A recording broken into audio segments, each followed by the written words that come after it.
savoir comment ils sont écrits, d'autres non. Par exemple, Windows, vous ne savez pas comment c'est écrit, mais VLC, vous savez comment c'est écrit. Et donc, vous pouvez jeter un coup d'œil si vous en avez le temps, l'intelligence et les capacités. Néanmoins, sur votre ordinateur, il y a d'autres pièces que le disque dur qui ont des logiciels. Parmi ces pièces, il y a le processeur. Dans un processeur, tous les logiciels sont cryptés. Vous ne savez pas comment ces logiciels sont codés et les logiciels du processeur ont la priorité sur les logiciels de votre disque dur, c'est-à-dire également de votre système d'exploitation, comme Windows par exemple. C'est avec votre système d'exploitation que vous dialoguez avec votre souris et votre clavier pour prendre des informations sur votre ordinateur. Et donc, les logiciels du processeur qui sont cryptés, vous ne savez pas comment ils sont faits, ils ont priorité sur les logiciels du disque dur, et c'est un système de surveillance très élaboré. Voilà, c'est mon annonce.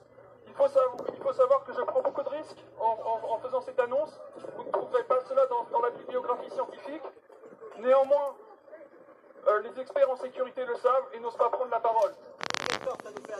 Et donc, ceci est surtout un domaine c'est surtout pour la surveillance. Il y a également autre chose dont je voulais parler.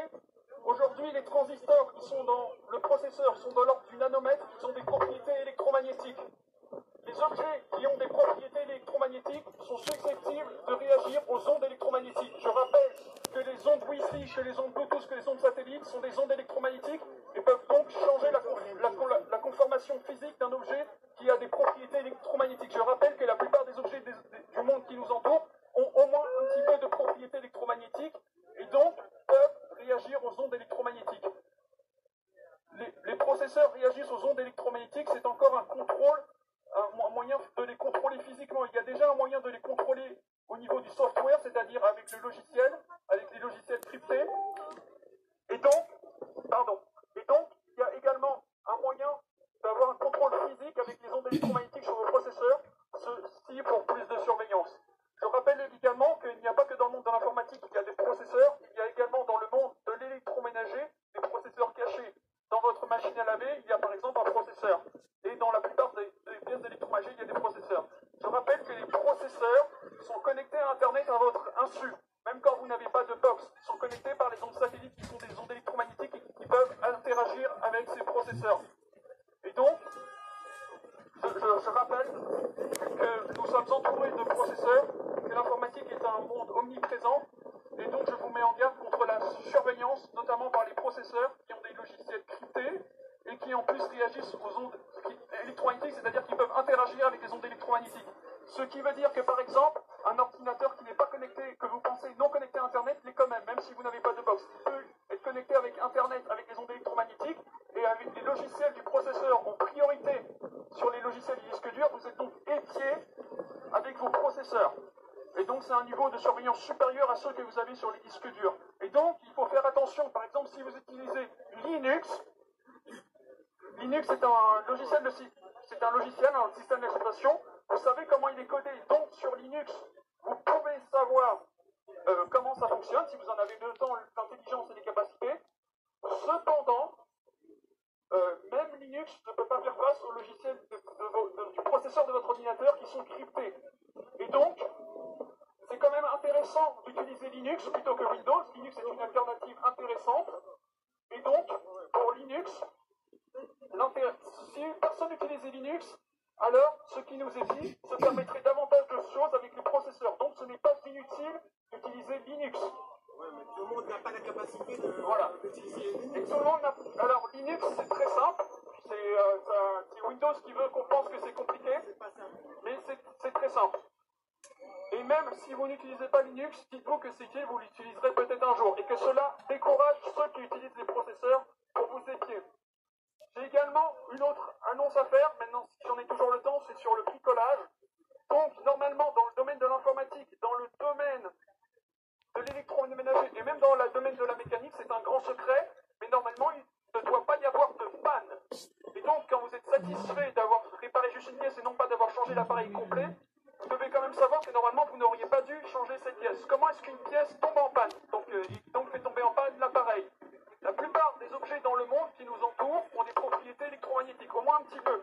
Et donc, sont, comme je l'ai dit, sont capables de réagir avec les ondes électromagnétiques, ce qui peut changer leur configuration physique.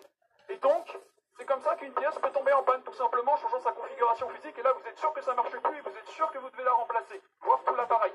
Et donc, c'est compliqué. Voilà, c'est l'annonce que j'avais à faire pour Linux, pour l'informatique, et pour le bricolage.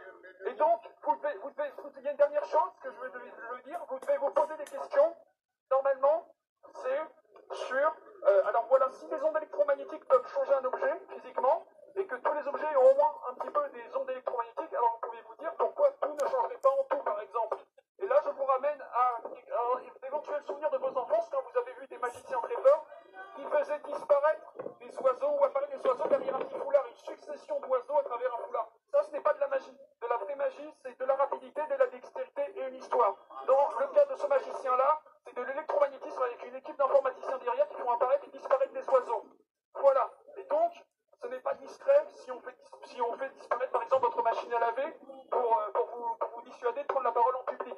Et donc, dans le monde entier, il y a mine de rien beaucoup de pannes dans l'électroménager, dans l'informatique et dans la mécanique. Et normalement, il ne devrait pas y en avoir. Également, normalement, le système d'exploitation ne devrait pas tomber en panne. Un système d'exploitation, c'est par exemple Windows, il y a des dizaines de milliers de codes. Et donc, je finis là-dessus. On pense qu'un système d'exploitation ne marche normalement bug parce qu'il est très compliqué et en fait, il ne doit pas bugger. Par exemple, si vous construisez une maison et qu'ensuite vous décidez de construire un château fort, vous êtes déjà à construire un château fort. C'est comme si vous disiez, ah là là, le château fort est très grand, donc forcément il y a des fenêtres qui vont tomber. Non, le château fort, vous pouvez très bien le construire. Pour un système d'exploitation qui est un grand programme, c'est pareil. On ajoute les lignes à ligne progressivement, et donc s'il y a des milliers de lignes, on a tendance à se dire que telle ou telle ligne combinée ensemble, ça fait des bugs, et donc il y aura toujours des bugs.